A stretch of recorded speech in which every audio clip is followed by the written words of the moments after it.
200th episode. I mean,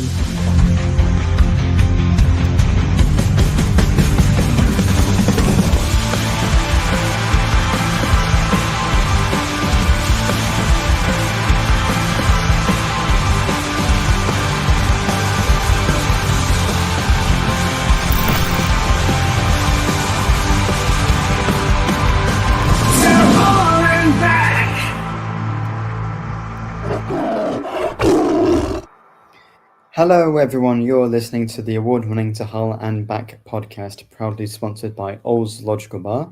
I'm your host tonight, Nathaniel, and I'm joined by Joe, Christian, and Will on our 200th episode. And unless any of you three have prepared something, I certainly haven't, so I don't think we're doing anything particularly interesting. Just be glad that we're here at all. So there. Prepared, Nathaniel, a combined lineup that spans all 200 episodes of the best Hull City players or something like that? No, but we are if just if under you, a quarter of the way to the Simpsons total of episodes. Oh, that's a quarter. Oh, we've got a long way to go then. A long way to go. Well, I suppose But the Simpsons stopped being good after about 300 episodes, so hopefully we stopped being good after about 2. Oh, well, I mean, I hear that the first episode when someone was in their car. Was that you, Will? I hear that wasn't too great. I think that was like what was the first the Tracy episode Ullman I was shorts on? of the Simpsons. No, I think it only started getting good when I was on here. I've That never happened. That never happened. I'm just scrolling back. I mean, if you give me 45 to 55 minutes, and you just talk amongst yourselves, I'll come up with like a really bad graphic of something if you desperately want me to. But I think really we just want to talk about how poorly things are going for Hull City after yet another XG defeat to Swansea. I mean, it has been XG Gate this week. I can't even remember the name of the podcast. It was only the one guy on it. There was one guy who said, "Oh, you got to give Hull City the respect," and then this other guy. So let's go into that and riff on that up for a bit, because that got people going on Twitter this week. It did, and as this podcast's XG champion, Nathaniel, you mention it every week. I think this is the time that we can finally put that to bed, as I have maintained for a while, as Will has said every single time you've brought it up. I'll say, why have we decided now? Because someone else has fucking said it. I've been saying for years it's bullshit. XG is absolute, and toss. It's only 3 minutes in, but I am going to say it bluntly. Absolute fucking bollocks. Let's leave it there. Put it to bed. Utterly wank. Again on this podcast this season. But we did lose the XG battle, so obviously shit. Yeah. I mean, I have bbeen talking about it myself, but the main thing I'll say is that maybe in like the Premier League, when all the strikers and the forwards are like, the best that money can buy, but when even the top goal scorer in the Championship can't hit a barn door to save his life, I guess it doesn't matter how many chances he concede. I mean, that first chance he missed. It's almost like XG is bullshit. Yeah, Josh Sargent, I would say, he's one of the best strikers in the league. He missed, was it a 0.9 chance away at Norwich, and we won that game. So it doesn't matter. And we've got good players on form. They're confident. They're scoring from anywhere. So, yeah. Neil Harding says it's about as much use as VAR. Yeah, the Championship's better for that reason, certainly. Yeah. I wouldn't say scoring from anywhere, because Regan Slater is the first player to score outside the box for us this season. But technicality aside, XG is still bollocks. Yeah. And that'll have been a low XG chance as well, so, It's 0.06, so it doesn't count, does it? If it's not in the 6-yard box, it doesn't count. It takes into account the player taking it as well. I can remember Ruben Sayed saying something to us in a presser about how if Lewis Wing at Reading, who he was managing, was taking a shot from outside the box. Given his record, it'd be a higher XG than if I was taking the same shot, as an example. Regan Slater doesn't have a brilliant record of taking chances, especially in the last, let's say, 18 months. But that finish was absolutely unbelievable. And it's a great comment there from Coxey. Did it with a sore ankle, where he said he's not been kicking the ball that hard for weeks, but he had the fans go shoot and just thought, yeah, I'm hitting this. Christian, do you know the explanation behind that celebration you were doing? I know that's what Slater did, but did they explain that? I can't remember. Do you know what? I'm going to say yeah, but do you know when you've got blank mind, you probably can't remember. Yeah. They did it at Birmingham, didn't they, when Regan scored? Yeah. I can't remember if they explained it after that. Rolling with the punches or something like that. I don't yes, know. These that days might. with their celebrations. That could be. What happened to Alan Shearer? Just, hand up in the air. Foot like a traction engine. Like a penguin that Jurgen Klinsmann did. That's a good one. Yeah. Christian, you've not said much. Good win, wasn't it? Let's talk about win. We won yesterday. We beat Swansea and of course we beat Preston. A massive win. There was no grass on that pitch, and yet we played our best football on it. It was incredible, wasn't it? Yeah. Did we win the XG battle? We won that. We did win. We won that one. We did actually win that one. Yeah. And with respect to like where we're starting, what a point to start that Preston game, Deepdale. I mean, Sonic the Hedgehog Akintola. I'm sure you've all seen the little meme there, doing the old run with the coins in the background. Great. Credit to the man who's just commented in for that, Tiger Tube. Yeah. Cheers, Tiger Tube. I mean, that kind of awareness and that ball and the pace from Crooksy to set Akintola off was brilliant. Especially, the ball was at our end, straight into the counter attack. Miller on the other side, keeping pace up as well. Good finish. I mean, I understand why he didn't celebrate, but you could tell he was absolutely buzzing to have a goal. So credit to him there. And it was one of those games though we've been winning games, I felt Preston game, we didn't just kind of dominate. We were just full control. We looked like, if anything, a very confident winning team throughout that game. It's just, some of the things that we witnessed in that game was just it brought confidence into the fan base. I would say by quite a bit. I think all the fans after the watch that was like, wow. And I think this Dare to Dream stuff that we're also going to be talking about moving down the line, I think that could have been a big catalyst, was that Preston match. I think that actually was like, oh, Jesus Christ, okay. Because you have to admit, yeah, all right, we've been scoring. Yeah, we've been playing okay. Some of the football that we've been doing has been brilliant.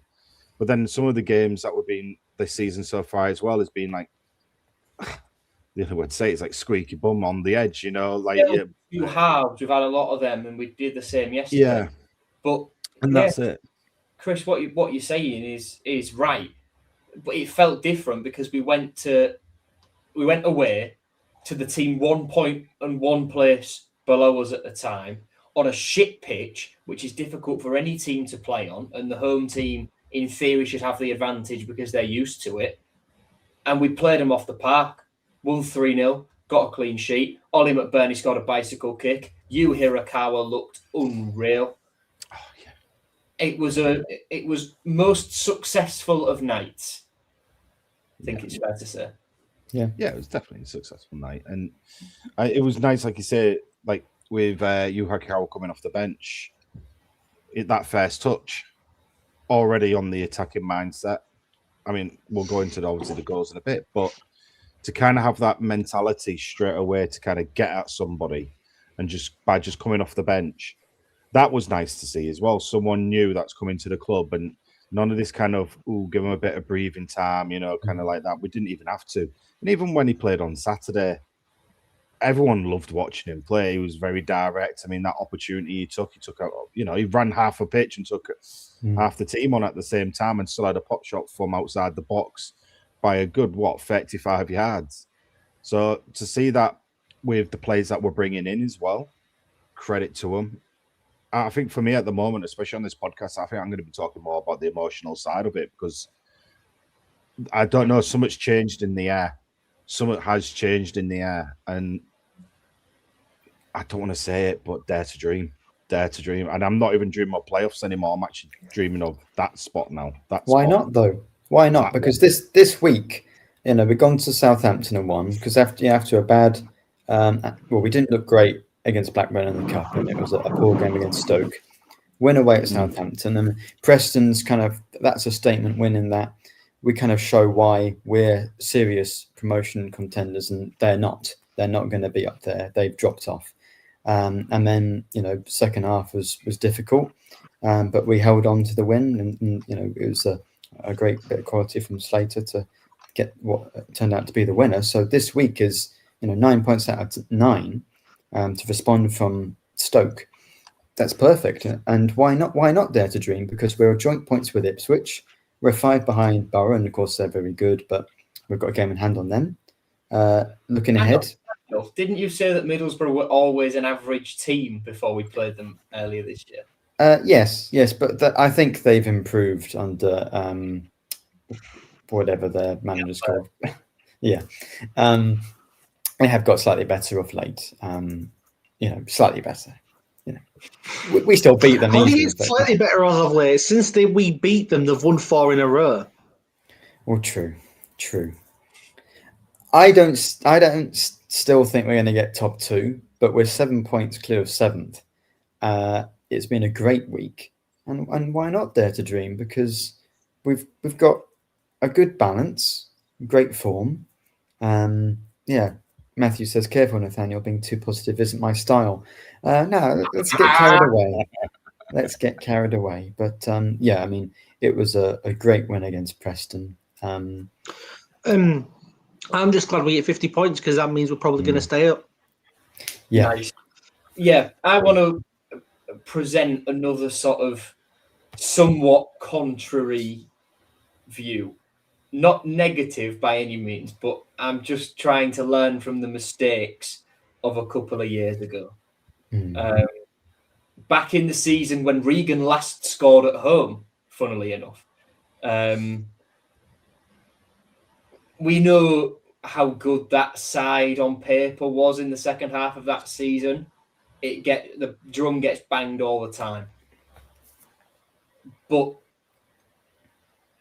something, quote unquote, felt different then. And it's all right to feel good, but I just don't want to get my hopes up to be disappointed at this stage. There's a lot of football still to be played. I'd love it if we got there as much as anyone would. Calm down, Keegan. If we beat them. I know exactly the man. You're being negative, Joe. You're being negative. Leave that to me.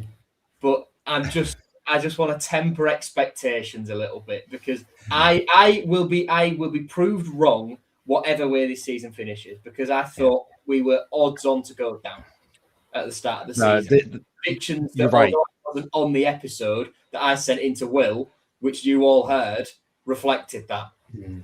And no, you are right. I was not as optimistic as Nathaniel predicting Ollie McBurney to be our top scorer when the deal wasn't even close to being done. Genius, I must say. But it was a tough choice, wasn't it? But yeah, I'm just. You've all gone dead stand for top scorer. I mean, you should be kicked off the podcast. I wanted to take a risk, unlike you. A risk? Risk? I predicted someone who hadn't even signed. Nibbled. But look, boring answer. Haaland will score for Man City. To bring it back round to what I was saying, I am just trying to keep my feet on the ground and do the classic football manager cliche thing of enjoying the moment. Boring. And where we end up, we end up. Hey, I want to get my chest now with you saying where we end up. I don't think I'm going to. If we do playoffs and we make it to a playoff final, I don't think I can cope with that. No, I can't. I already can't. I don't think I could cope with that. It is. I've had enough of playoff finals. After the first one was all like, look, if it will go up, brilliant. If we don't win it, this time I'm like, just do it. Just please do it. I mean, the I second just time don't we get- also had to win because you can't allow Sheffield Wednesday to get in the Premier League. Well, we battered them, to be This fair. is another thing. This is another thing, right? It's been in the comments a little bit, and it's been on Twitter over the last couple of days. Wrexham are now in the playoffs, and that is the Hollywood story, the movie script, the fairy tale. But Is that the sort of shit Twitter's saying now? a true Oh, traditional you've not seen it? Yeah. a true traditional fairy tale in the sense of the word is What, you mean rising- buying the lots as they've been going up then? is rising from adversity into a position of prowess, of privilege, of riches and flowers and sunshine and all that shit. Wrexham, if they sign one of the many strikers they've been linked with, it'll take their spending to between 45 and 50 million pounds this year, which would be a championship record for a team coming up from League One, as far as I'm aware. Now, is that a fairy tale? Or is the fairy tale having a transfer embargo turned fee restriction, not being able to buy anybody, not being able to pay loan fees, having the two players we signed before the restrictions snatched from us because the EFL wouldn't bend and let us register them, having to navigate one in, one out, or one in if they're on a load of money and stuff like that. And still with a manager who a lot of people wrote off. A lot of people thought, oh, we'll give him a chance and we'll see how he does. But I've not got high hopes, myself included in that. 23rd worst manager. But here we are, sat in fourth with nearly 2/3 of the season played. That is a fairy tale. Mainstream. I'm just gonna say one thing there. You know the reason that we had all that adversity is our own fucking fault. Oh, Yes. for doing what Wrexham It's did, not the trying greatest to buy the fairy tale league. as well. It's not. It's not. It's And you made redemption. a fair point. It's a redemption arc. It's a nice sort of redemption arc, let's say. That's what I said. And yeah, It's a nice redemption arc. Go on, Chris, complete the set. I'm all right. Damn it. I'm leaving you guys in that one. Yeah. And the business we've done so far in January, I think, exemplifies the fact that we have changed as a football club, and these restrictions have meant that we have to operate in a more savvy, sensible way. Like managing to pull up Kieran Dowell on a free, Paddy McNair on a free. People will praise Adjun for it. Really, a lot of praise needs to go to Jared Dublin. Jared Dublin. Dublin is a genius. I mean, how do we keep pulling these off for free? I mean, it's brilliant. I mean, Christian, you wanted to jump in there, so no, I just think it's nuts. No, you're right. You're right. I just think it's nuts. I mean, for one, I mean, let's look at you from Bristol. I mean, one, yeah. Sorry, then me. Hirakawa. Let's do this again. But it's a case of you've got to think. One, you just wouldn't have expected us to even make a punt at kind of Hirakawa with what is it, 24 like appearances that he had for Bristol or something in recent time. 5 or 6 starts this season as well. Kind of a fan favorite at the club. You just kind of wouldn't ping us even attempting to go, let alone pulling it off, and let alone Bristol turning around going, yeah, go on then.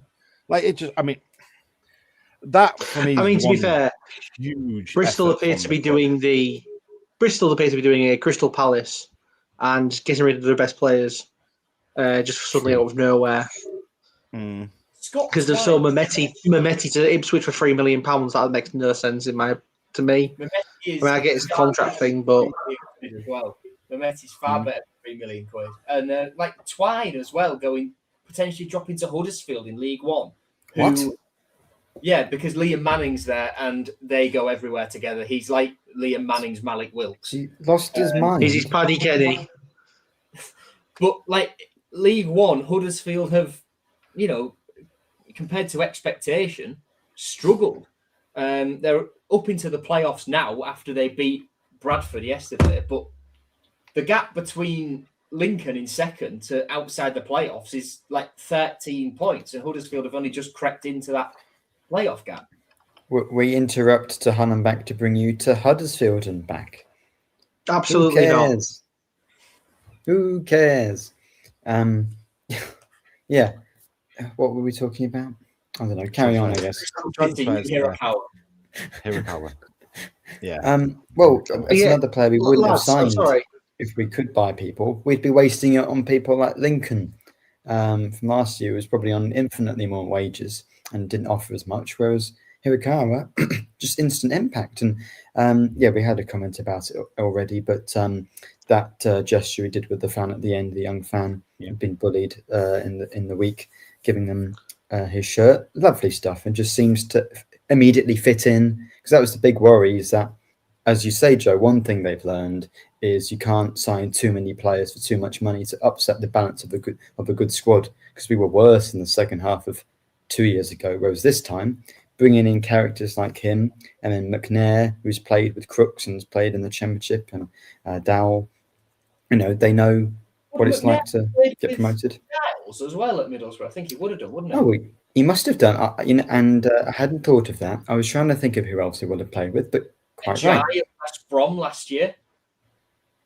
Yes. Oh, very good. Jared Dublin knows his stuff, doesn't he?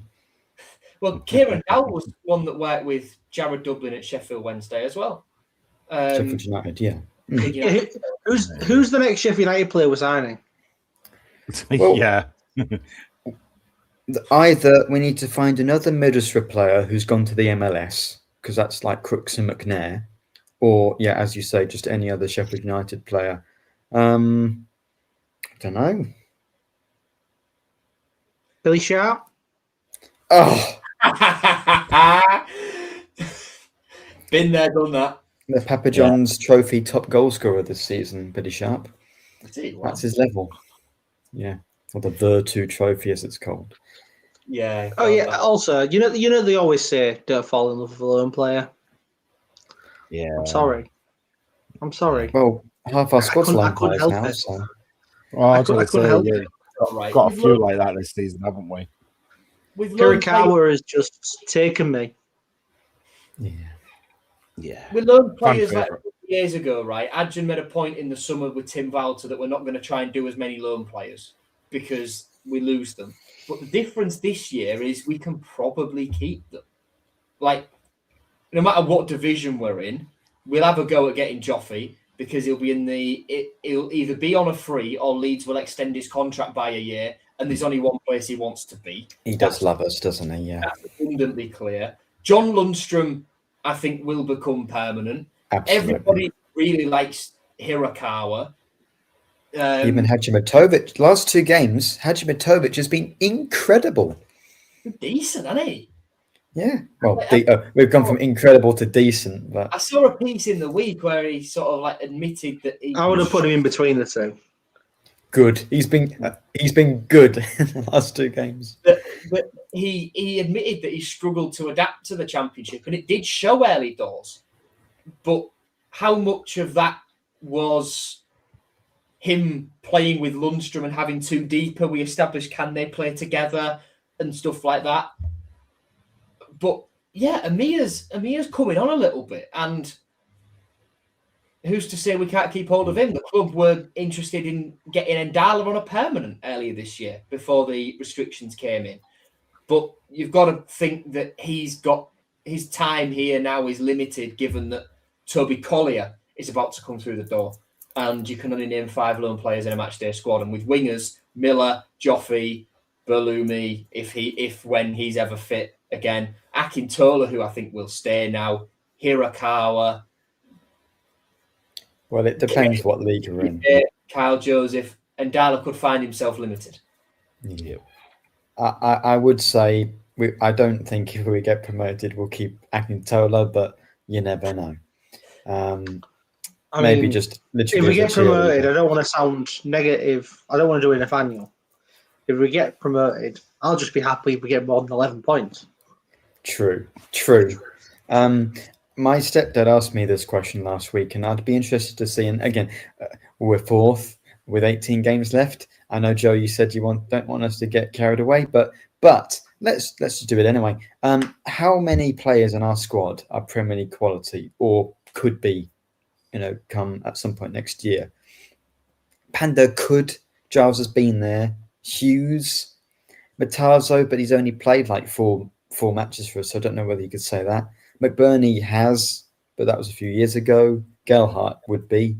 Balumi, but he can't stay fit. But some of those are borderline.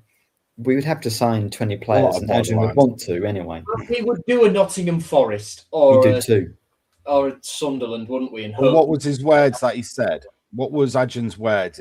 If I got promoted, I'm going to go insanely mental or something like that. Which is a great thing to say when you're currently under a transfer embargo and fee restriction and all that. It doesn't matter, does it?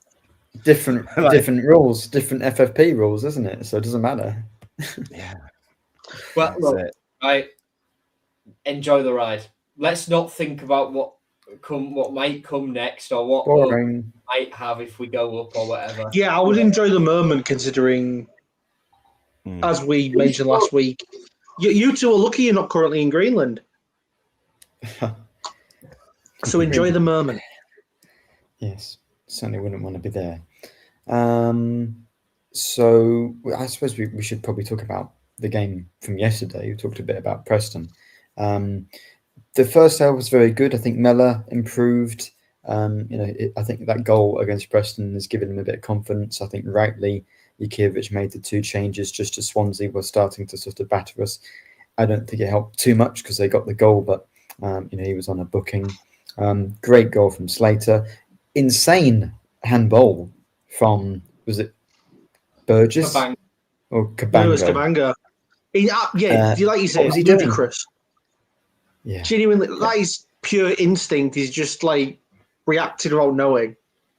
Just punched the ball away. Yeah. I don't know how he didn't get yellow carded for that. That is a yellow card. Yeah. Have a look on my Twitter, the videos there of how blatant and how stupid it was. If you see it, it's incredible. I mean, you will have been at the top of the West Upper stand. I'm in the middle of the West Upper, and even from there, I was like, "What? That's so obvious." Everyone in the stadium. You could have seen it from fucking space. Yeah, it was one of the worst penalties. It was just one of those when they turned around to the referee like, "What you want about?" I was like, "Are you kidding?" Possibly the most blatant handball I've ever seen.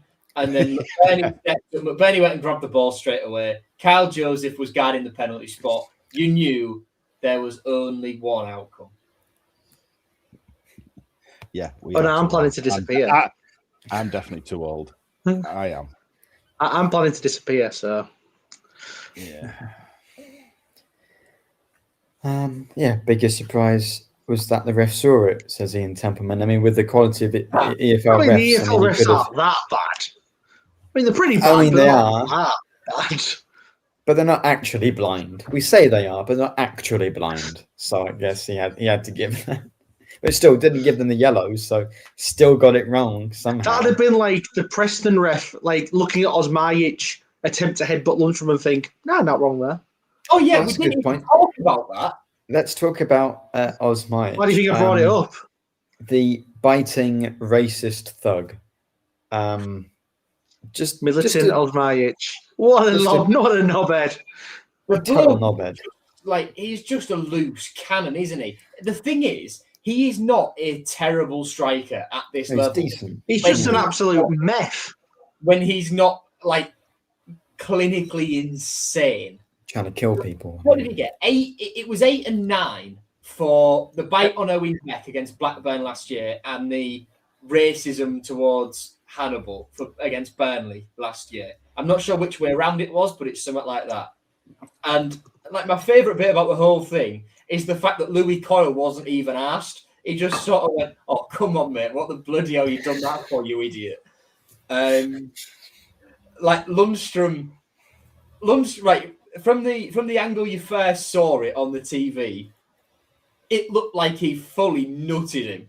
But then the side angle shows it. He put his head in, but it was a bit more of a graze than the other angle showed. But Lunny milked it to within an inch of its life. It wasn't quite as a Dan, was it? It did look like that, but it made it a red's a red. But it's right in front of the referee as well. The referee is right next to him. So I don't know what he was thinking. Well, he clearly wasn't thinking. Well, he wasn't thinking. He is an utter liability for Preston in a game like that against a team in the same fight as you.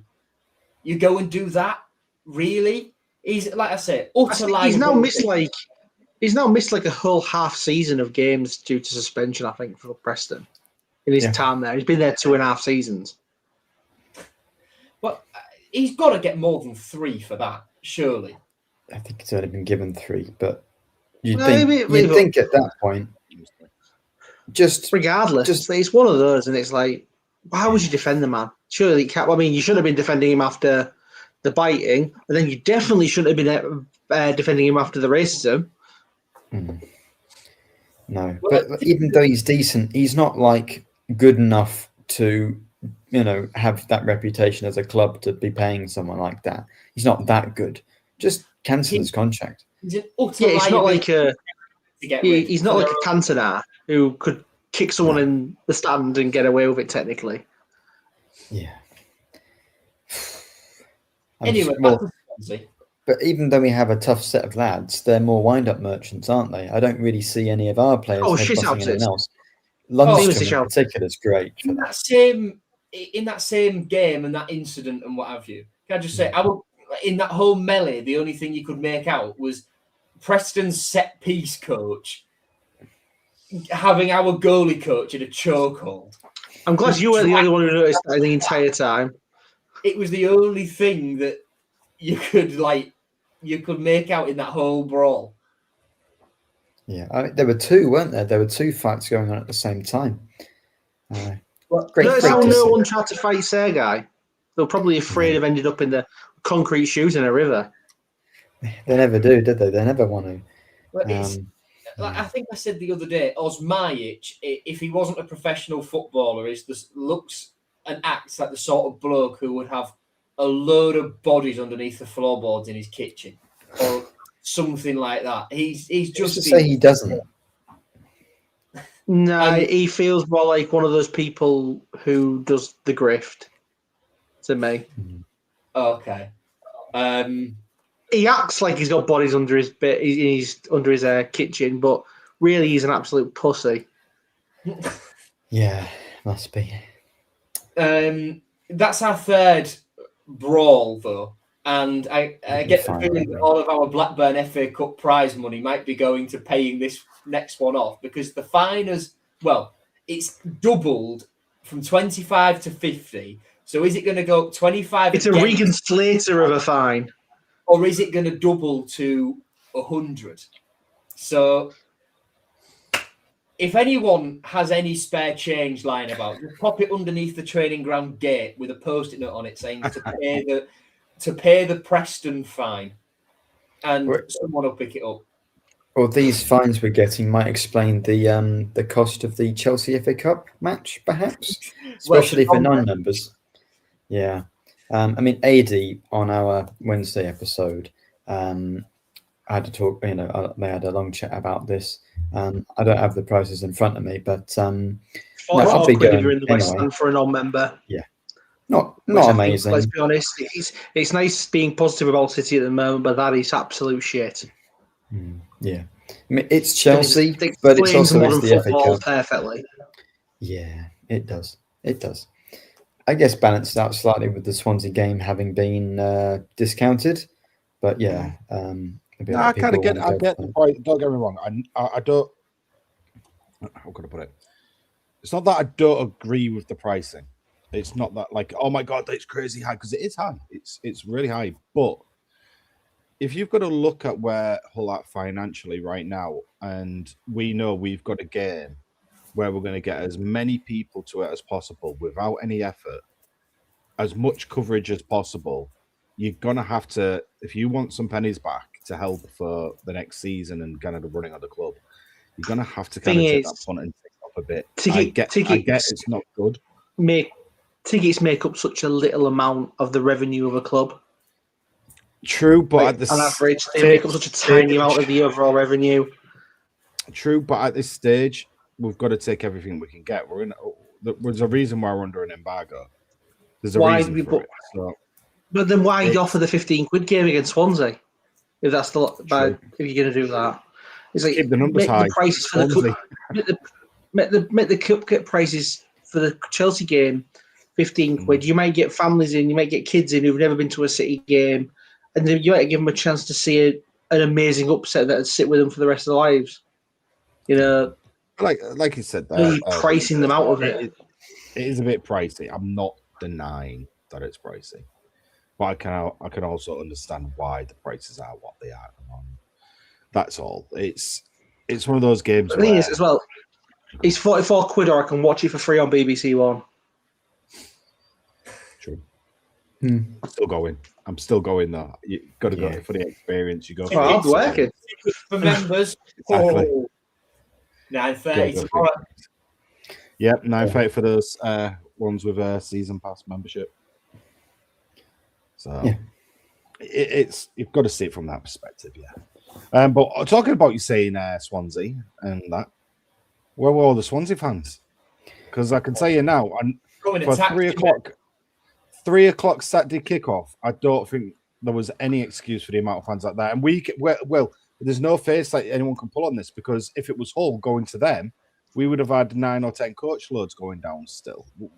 We would have. So yeah, different is though. Swansea have been like very bland away. Also, but January's an awkward month financially for a lot of people.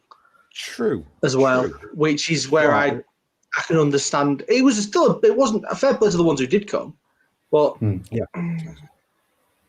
They scared of us. You can use that argument. You'd have thought maybe a few more City fans might have gone to Preston for a similar reason. I think there was still about 16 times more, I would say, at Preston from City fans. So much shorter journey though. Yeah, it did look empty. Well, Swansea and Wrexham, Cardiff, going anywhere away, it's a long journey for them, isn't it? Maybe only like Plymouth. I wouldn't want to be a Plymouth away fan going everywhere. That wouldn't be fun. You get Swansea's not great. Yeah, Portsmouth away. Yeah, pretty much. Like someone at Lincoln said to me last year when we were in the relegation fight, said, I'd rather you come down over Plymouth just because I can't be asked to do Plymouth and Exeter away in the same season. Not fun. Still out for Blackburn away though. That'll be good. I guess you could say it's a banana skin, but I'm going there full confidence. We're one of the best away teams in the league. They're one of the worst home teams. I think we've got to maximise our points over the next few games, because that's one game. Then we've got 4 at home in a row. Ipswich have 4 away. Autos, dare to dream. Depends. Is it meant to rain next Saturday? Oh, yeah. You never know that it might get called off. Or banned. Can I backpedal a little bit and go for the second half against Swansea, because I've got a point to make? Well, that wasn't fun, was it? It was not fun. First things first, we touched on it earlier, but Zan Vipotnik, the first miss is, yeah, we might have got away with one of them there. That's Slater last season levels, isn't it? That was Adama Traore versus Leeds. Oh yes, that's a good one. That's a good shout. Anyway, that was Aaron McLean again. That was Aaron McLean against Doncaster Rovers. It was it wasn't good. Then the second half, Swansea came out with a bit between the teeth, and fair play. They put us under. They had to. They had no choice but to. But apart from a couple of Evor saves, I thought we were relatively comfortable still. It wasn't a fun watch by any means. Maybe Kyle Joseph should have made it 3-1. at the other end, but it's his first chance. Of the game. He might have should have. He should have done. But hey, we got Yu Hirakawa on the pitch, and he looked lively again. Kieran Dowell got his debut with 5 minutes to go. Matty Jacob came on and looked solid.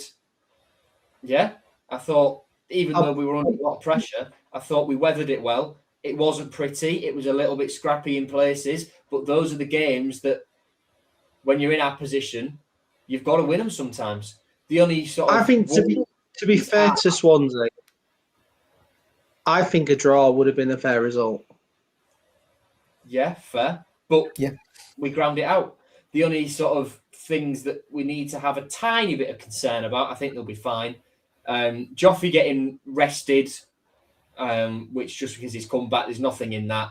McBurney had a bit of ice on him, but McBurney said in the pre-match the other day that he feels fine, nothing wrong with him.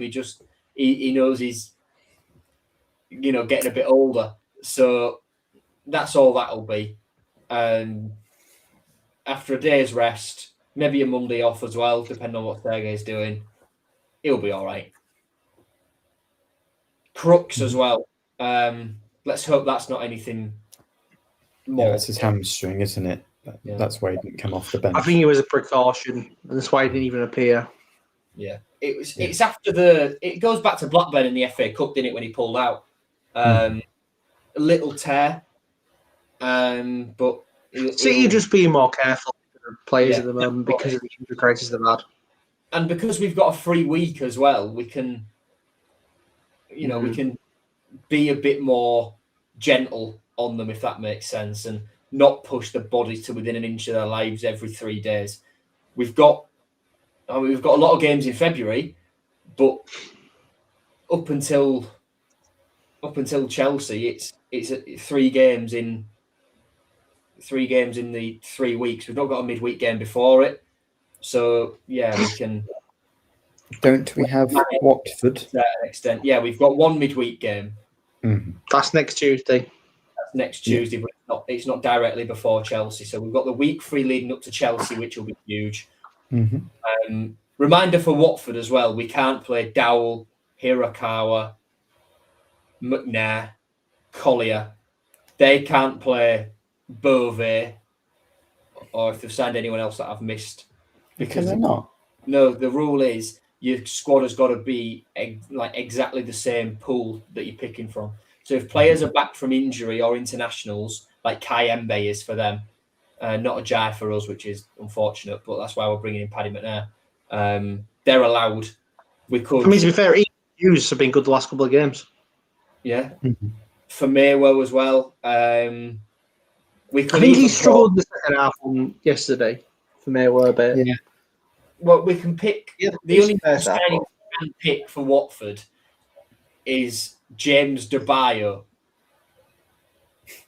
who's been on the bench. I don't really think he'll be playing. Make up numbers along with Hugh, Parker, and Cahill again. But that's the lay of the land for Watford. But that game, because we're 7 points clear at the moment, you'd like to think we could beat Blackburn, and then it's the game after that. That is our game in hand and theirs. But because no one else is playing, if you can just scrape a draw from that, that would keep you, if you've beaten Blackburn, 7 points or more, depending on other results, clear. So I don't think going into that one with a depleted squad is such a terrible thing. So that's okay. When you consider we could have Giles back fit, we will have Joffrey back fit, which we didn't have at the time. Who else would we be missing? Lundstrom would be back. JB would be absent. Drama would be absent. Palmer we've got rid of. So we'll be able to field a team, won't we? It'll be fine. It'll be a similar team to what's been fielded in the last few weeks. That's all it will be. What's this, Christian? Is that the league That's table? That's your favourite. It's not just the league table. It's the XG table. Well, let's analyse this, because I think not. No. very quickly, the obvious thing is that we're 23rd when we're joint third. So that's 20 places essentially. We're fourth, but we're third. But it's just the goal difference. So we're 20 spots down. But I think the interesting thing is that Birmingham, who are 13th, are third. Southampton are and Sheffield United are there. West Brom are 7th. Blackburn are 9th. Millwall are 10th and Wrexham are 13th, and they're both in the playoffs. It's almost like XG is a load of fucking horse shit. Yeah. And that is the last time we talk about XG. Let's do predictions. Yes, absolutely. So I don't just mean this week. Last time ever. Well, I mean, it might be a little bit difficult, but yeah, I guess that's a good thing to aim for, isn't it? Yeah. Yes. I suppose. Go on, Will. Do it to us. Do the predictions. Go on. Right then, so actually, this week's not been bad for everyone in the predictions league. Well, 2 wins it should be, shouldn't it? Most people got everyone got a point apart from the computer. So thankfully, the AI overlords have been stopped for the time being. Nathaniel, despite predicting us to score 10 goals and concede 6, has managed to get 2 points out of it. I must say, I did say 100-0 for Swansea, and he didn't let me have that one.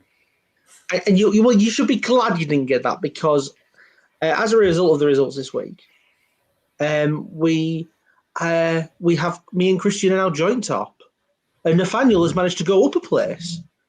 He's not even second bottom. He's 4th. He's in the top 4. How is he doing this?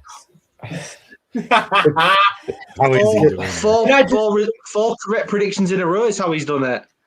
I'm very intelligent. Can I revel in my 1 perfect score for this season? Which has got me off the bottom of the table.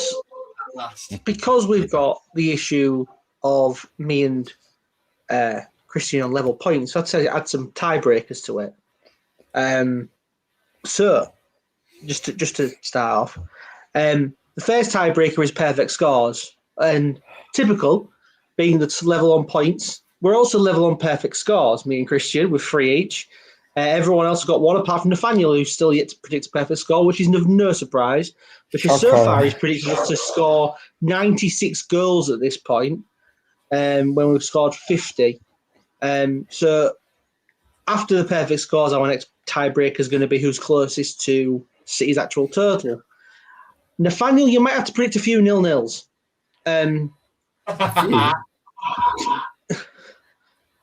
Because it's not looking great. Still minus goals at this point.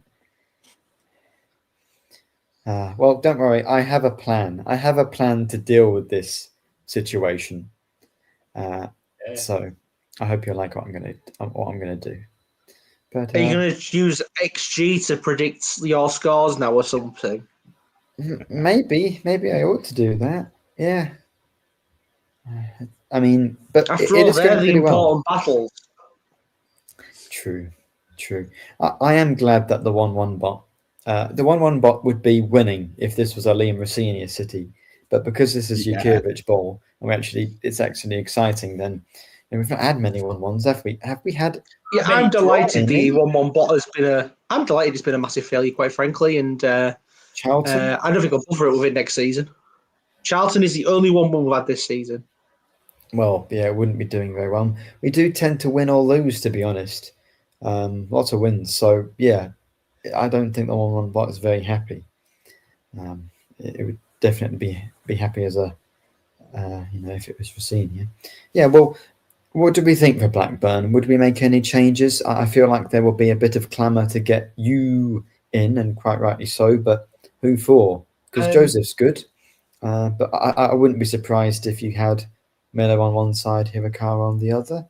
Wouldn't really do much. I would be tempted to make that change. Yeah. I don't think he will, though. I think, and that's nothing against Joe either. Indeed. Yeah, exactly. I think he'll stick with what's worked unless we are working. Yeah. or unless we are struck by injuries. I would imagine Paddy McNair will come onto the bench, probably in place of Cahill McCarthy. Collier, depending on how bad Crook's injury is as well, will be in by Saturday. I know we've said that for however many games has just gone past, but it is very close. And you'd imagine he would come on the bench for... I don't know if we'd change the bench that much. I don't know if we'd change it completely like that. Yeah, but 2 on, 2 off, it's not radical, is it, when you consider there's 9 Yeah, on but the bench. you've added another new player, 2 other new players in the past couple of weeks as well. But that's why we're signing them, isn't it? Because we haven't got much we want to depth use there. I think we'll see McNair, but I don't think we'll see Collier. So are you saying Collier could be a deadline day one? No, I'm just what I'm thinking. Yeah, fair point, but agree to disagree. I think you sign players to use them, and Especially if Crooks is out. But like DeBayo. Well, DeBayo's not quite the same. 21 will make great use of him. I think if Collier is to come onto the bench, actually, it'll have to be for a loan player. So that's Endala probably on the chopping block for that. But yeah, the starting 11 itself won't change too much. Yeah, I mean, you don't change a winning team, do you? We've won 3 in a row. You want to keep that momentum going, don't you? But yeah, there don't appear to be any fresh injuries that would cause anything at the moment. No. And I think if Crooks is still, if they're not sure, I think we've got enough to beat Blackburn without him. So yeah, you do want to, as you said, Joe, be careful with these players. You'd rather do that than play him and then he gets injured. So yeah, with a week, we need every opportunity to give some of these players a rest. As Giles possible. could be back as well, by the way. Yeah, I doubt he'll start. I think away from home, especially for Mayweather, has been decent. I don't think we'll be seeing Giles for Blackburn either. No. Given how these things normally go for Hull City, I think he will be behind schedule. Yeah, I think Sergei pretty much said as much last night. Has anyone ever been ahead of schedule ever? I don't think so. I think the only times they have been like McBurney wanted to push and come back for like that Norwich game and he got injured again. So Balumi overtook Miller in his recovery and he came back earlier than expected, which sort of counts. And then immediately got injured on. Yeah, I don't really think we're going to take the Balumi injury situation as a win, are we? So fair point. Yeah. Well, Scott says any players going out. I mean, how much was Palmer on if we're able to bring in Dowell, Collier, and McNair without selling on anyone? I mean, how much were we paying him? That's what I want to know. Yeah. Well, if Luton are paying all of it, then good on them. Good.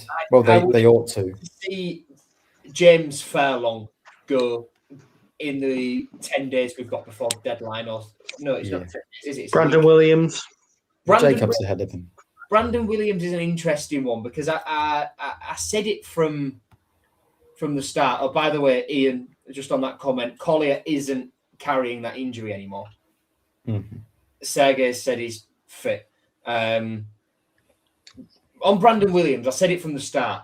I don't think there's a team that would take him, and given that he's still rehabbing a calf injury, I think he might still be here, but might be sat on the unregistered group, and be playing under 21s minutes for the rest of the season and seeing out the contract like that. Oh, that's true. If you can unregister anyone, don't do it for Balumi or Mataza or anyone or Jarby. Yeah, of course, do it for Williams. They might have to. I think we will. I think we will have to do it for Brandon Williams because publicly there's only been one club linked with him. Every time Sergei is asked about his future, he says there's nothing new to report. He's still rehabbing his injury. So, given that Brandon Williams has struggled for fitness this entire season, do we expect him to miraculously get fit in a week to flog? No, I don't. So I think the situation with Brandon Williams will be he will stay here. We will still pay him, but he will be unregistered. So we've got the space to register the players who can actually play. And then he will be playing under 21s minutes on a regular basis for the remainder of the season until his contract runs out and we forget the experiment ever happened. That's how I think this will go. And I said it from the start of January when we were first rumoured to be getting rid of him. And I think time has stood by that assessment. That's how I think it will go still. James Furlong, though, I can see that one finishing. 6 months left on his deal. Not going to get a new one, is he? Because he's played one game for us since he signed. So I think he'll be off in the next week. Yeah, that's fair. Because he is fit for a change. He was training with the 21s on Saturday last week when we were away at Southampton. So yeah, Jacob is ahead of him, and Jacob played really well when he came on. So we don't need Furlong. Yeah, Jacob's lots of fans since he came back. Yeah, good. It's good funny how the answer to all our left back problems was someone who was here all along, and we all doubted it. Well, Giles. Well, no, but in the sense that we need a backup for Giles. Oh yeah, it's always been Jacob, hasn't it? Yeah, I mean, Jacob has always been at the first few games of under Tim Volta when no one looked good. He was awful, but as was McLaughlin and Panda. Panda went on to be Player of the Year. But the first 2 games, or honestly, the first match against Bristol, that was bad. But he doesn't have to deal with it. Why anymore. are you bringing up a game from before that Sheffield United win? Because he was absolutely fucking superb. Because I'm negative Nathaniel. That's why. There we go. I just love the negativity. All right, let's get into Blackburn then. So, other than the intangibles, there should We've be not a scored game against them yet this season. Well, after in 210 minutes of football. Yeah, good maths. I was going to do the maths. I'm glad you've had to do it for me. Yeah, quite right. I mean, we've won there the last 2 years. They're rubbish. We're amazing. Surely easy win, right? Yeah. Well, the last time we went to Ewood Park, Nathaniel, who scored the winning goal? Why would you bring that up? I think it was. Oh, here's a fun little thing for you. Yesterday morning before the game, I was watching this podcast. I think it was called Proper Football. It was three. It was a Leeds, Barnsley, and a Sheffield United fan, and they were just talking about their end of season predictions from before the Swansea game, and they were talking about Wrexham, and the Barnsley fan thought Wrexham he predicts Wrexham will beat us in the playoff final. That's what he thinks might happen. But he was going through the Wrexham squad saying, oh yeah, they've got a great squad, except Longman, he's poor. I did see that little bit of clip. Yeah. Love you, Ryan, really. It's just funny you winding up Nathaniel. Yeah, well, I'm not wound up. I've moved on. Yeah, you are. You're rattled. We're 6 points ahead of them. He's all the way down there in 6th. Mind the gap. I mean, I'd have him back in a heartbeat. Less than a heartbeat. You'd have him played over Giles if Giles was fit. Well, we don't really play a wing-back system, so Longman. He's not saying no yet. Oh no! Of course I would. What a stupid suggestion. Of course I'd play Longman over Giles. Giles is injured. What a stupid thing to say. These guys, honestly. Sorry, I brought that on and subjected you all to that. Well, it's the 200th episode. Oh, okay. If this is the 200th episode, we got to mention also Longman, Cynic, he's always injured. We got to talk about Wilkes. Chelly. He's not been as good. Oh, Uriel Chelly, he doesn't exist. What else do we talk about? He's rubbish. Is that it? Just talk about wingers all the time, don't we? Really? Right. We've mentioned this stuff about Blackburn. Malik Wilkes, despite him scoring loads in League One. That's before your time, though. Yeah. Oh, we got to do a joke that I'm a young little baby that doesn't know anything. Was born last What do you mean, week. joke? Got to cross that one off. Joe, you haven't done a list. List something. You got to do a list. You'll have a list. Where's your combined 11 here for a 200th episode? Well, fine. This at the start, man. Nathaniel, you've let us down. Fine. Right, you do your predictions and drag it out as long as possible, and I'll try and think of some gimmick to do. We've done the lineup. Last 2 times we've been to Ewood Park, we've won. Therefore, the pitch is shit. Last time we went to a Lancashire side with a shit pitch, it was Preston and we won 3-0. Will, what are you thinking? What you say? I think they're in a worse position than they were when they played us in the league earlier in the season, which is a weird game because we evidently had the shits, so that's a weird game to look back on. But then against them in the cup, when it was a relatively strong side, it wasn't our strongest side, but there was a relative strength to it. Theirs was vastly inexperienced in comparison, and they managed to hold us back quite easily for 120 minutes. So I think it'll be a low-scoring affair. I'm going to go for a singular goal to Hull City, 1-0. Okay, Chris, talk to us. They're a strange team. Obviously, they're not doing too well, but they do like a good draw. I think they drew against like Middlesbrough as well, didn't they? Drew against Wrexham, I believe. I think it might have been Wrexham. So they've had the fair share of draws as well. I mean, what they got? Is it 7 wins, 8 draws, 13 losses? There you go. But all the draws they've had haven't been 0-0s. They've always had a bit of a goal in them. Even Swansea, I mean, I know Swansea just beat them 3-1 as well. They've still got a goal. So I think we are going to be heading along the lines of, I'm going to go 3-1. 3-1 to Hull. Interesting. Yeah. I liked that. All that stuff about draws and then you went 3-1 City. Yeah, no, because what I'm trying to justify in my head is that they will get a goal. That's what I'm trying to justify in my head. I believe they will get a goal. I just feel that we are going to be too good. I do. I think we're going to be too good there. Even after the cup, all right, the cup was 0-0. It went on for XYZ minutes. We only got it in the penalties. Yeah, whatever. Don't care about that side of things. In the league, I think they're feeling the pressure a bit, but they still are knocking out that one goal. And if I can't just justify a 0-0 game when it's Hull either, because Hull don't do 0-0s really, apart from in that cup game. So I think it's going to be going to their place, and I think we're going to run a bit riot, but I still believe we will concede a goal because they can score them. It's just that they concede them more. So 3-1. Let's have a look what chat's saying while we're waiting. Please give me a minute. I've come up with something, but I just need worth a few remembering more as well. Players. Blackburn are in the bottom 3 now, as well. And after this weekend, only got because of Portsmouth drawing earlier.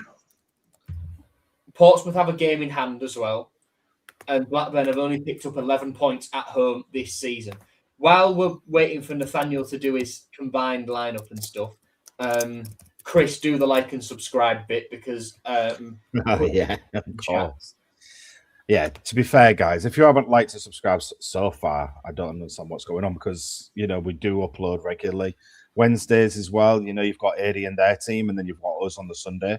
So you can get us on any of the streaming platforms. God, you can even get us on Spotify as well, guys. So all you have to do is subscribe, keep updated, and then obviously see our lovely faces on a Sunday and this glorious, glorious banter that keeps going on. So get that pressed. Give us a good rating on the podcast platforms where you hear our dulcet tones instead of seeing our pretty faces. My prediction, as the best away team in the league.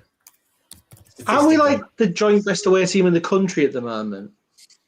It can't be far. We have now been demoted to the second best away team in the league because Middlesbrough. But we've got a game in hand and we're only 1 point behind them.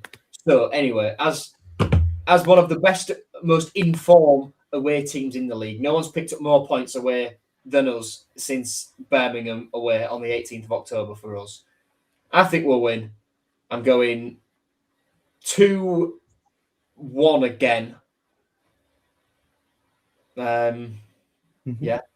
It's a safe score, Joe, isn't it? I know. 2-1 is a safe score. It's 10 into the... It's a coward score. It's a coward score, but I have to overtake Nathaniel. And the only way I do that is by predicting things right. Well, Nathaniel, you know what you have to predict here, don't you? Well, what I would say is, Joe, you certainly don't have to overtake me, but no, okay. All right. I'm going to start taking this seriously. Well, as you've put in, these extra rules, changing the goalposts halfway through the season, ridiculous. I should use my host so we can't have a draw. But you just do that at the end of the season. Do a penalty shootout. Honestly. Fine. I'll predict a normal prediction. I'll go 1-0. I'll go 1-0 Blackburn. Brandon Williams own goal. Fine. Okay. When you just don't know what to say. I've managed to get points on this predicting us to lose. So there's nothing wrong with that. Yeah. No, I mean, that's stupid. Can I please go 10-0 City?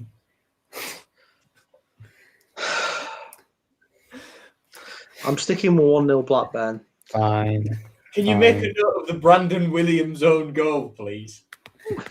Look, well, if that ends up being correct to that point, I'll give him 50 points. You know what? Yeah, give him the league. And I would deserve it. I would deserve it. Give him the league. I've made a lineup now. I've rushed this, and so I put some of these be are left wing back. Oh, you know what? Yeah, I should. Technically. Technically, he would count for this, but some of these I just couldn't think of anyone, and I have done it in about 2 or 3 minutes. So this is more Harvey Vale's on there, isn't he? Oh Christ! Who's got a ripper for QPR this weekend? True. No, we've lost Chris, by the way. Christian's giving up. He's checked out at this juncture. Oh, he's back. He's back. I'm breaking. This is a lineup of, as it's January, and we're hoping that some of these. I mean, to be fair, that might be the best 11 you've ever put down. So these are some of our best January signings. Now, obviously, some of these are like Elab Delari at right back, for example. I literally couldn't think of anyone else. I thought El Mohammadi had we signed him. Maybe he was on loan for the first half of the season. He was on loan before January because we signed him out of the window, I think. Oh, well, then if we signed him on a permanent in January, then swap out Elab Delari for El Mohammadi. But for the lovely listeners at home, I will read this out. And obviously, some of these suck. And Giles at left back, for example. Of course, when we signed him, he was awful, but he's become good. We've got Darlow in goal, Ryan Giles, Andrea Ranocchia, John Egan, Elab Delari, but we'll put El Mohammadi in there. Matt Crooks, Kamil Grzycki, Harry Wilson, Fabio Carvalho, Dame Ndoye, and Matty Fryatt. Now, obviously, that's quite a modern, skewed one as well. I can't remember. If we sign Chris Chilton in January, put him in. Jelavic. Yeah, Jelavic. Our top Premier League goal scorer in all of history. I think that's fair to say. Yeah, you can put Jelavic in there for Ndoye. I really like Jelavic, absolutely. Did we sign Corin in January, maybe? I don't know. No. I put him in there. Fryatt, definitely, I think one of the best here.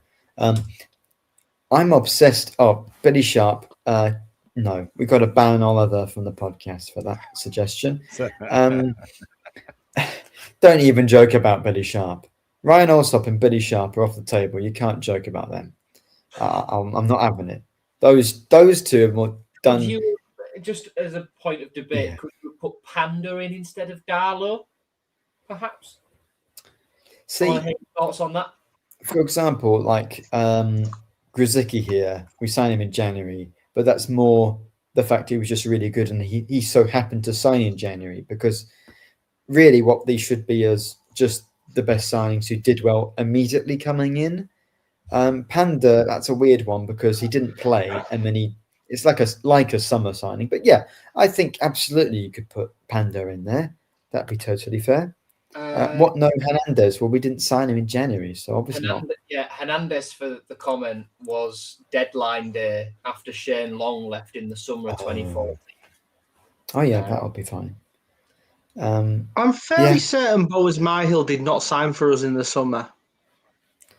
You can put Boas Myhill in, then that would be an even better shout. Or where's Longman? We did sign him in a permanent in January, so you could throw him in there. Equally, he's not been one of the best signings for us. I hate to say it, so but wouldn't put him in. I think Myhill was signed between, I think he was signed in December or something like that. Well, that I would say that counts. Best winter signings, you know. He also cost the best prize of football accounts cost. Oh, Oliver, in all seriousness, Christ, I can't speak. That's a cracking team. I know, right? I mean, it actually is. I mean, Crook's the only sort of midfield player. He's getting overrun, but other than that, it's not bad. Yeah. I was thinking of someone then, but the name's just gone out my head. Oh, that was it. You know who signed on deadline day in January, don't you? No. Oh, you're going to go... Oh, no. Uriel. Die. And on that bombshell, it's time to end. No. I mean, to be fair, I don't like the man. I'm surprised you haven't put Jimmy Bullard in there. Well, he sucked. Technically, the only good thing he did on the pitch. Wow. Well, if anyone wants to go and listen to Jimmy Bullard, he's live at Connexin on the 16th of February in Hull. Now you're all right. Go hurl abuse at him. Yeah. Yeah, we should. I did a show with him not long ago. That's true. That's true. And he managed to resist launching over the table at his throat, so pretty good. Nah, they just cut that bit out.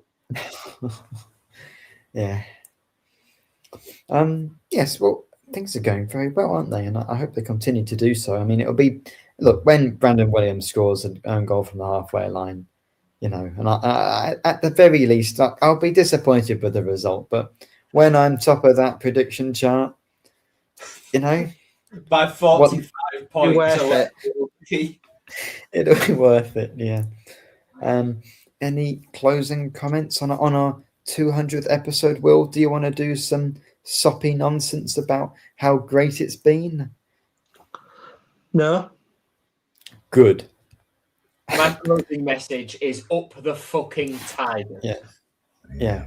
My closing message is that it's been a tolerable 200 episodes. Thanks. That good? Christ. Don't you, Nathaniel? Yeah, I tolerate you like every Sunday. If I must. Yeah.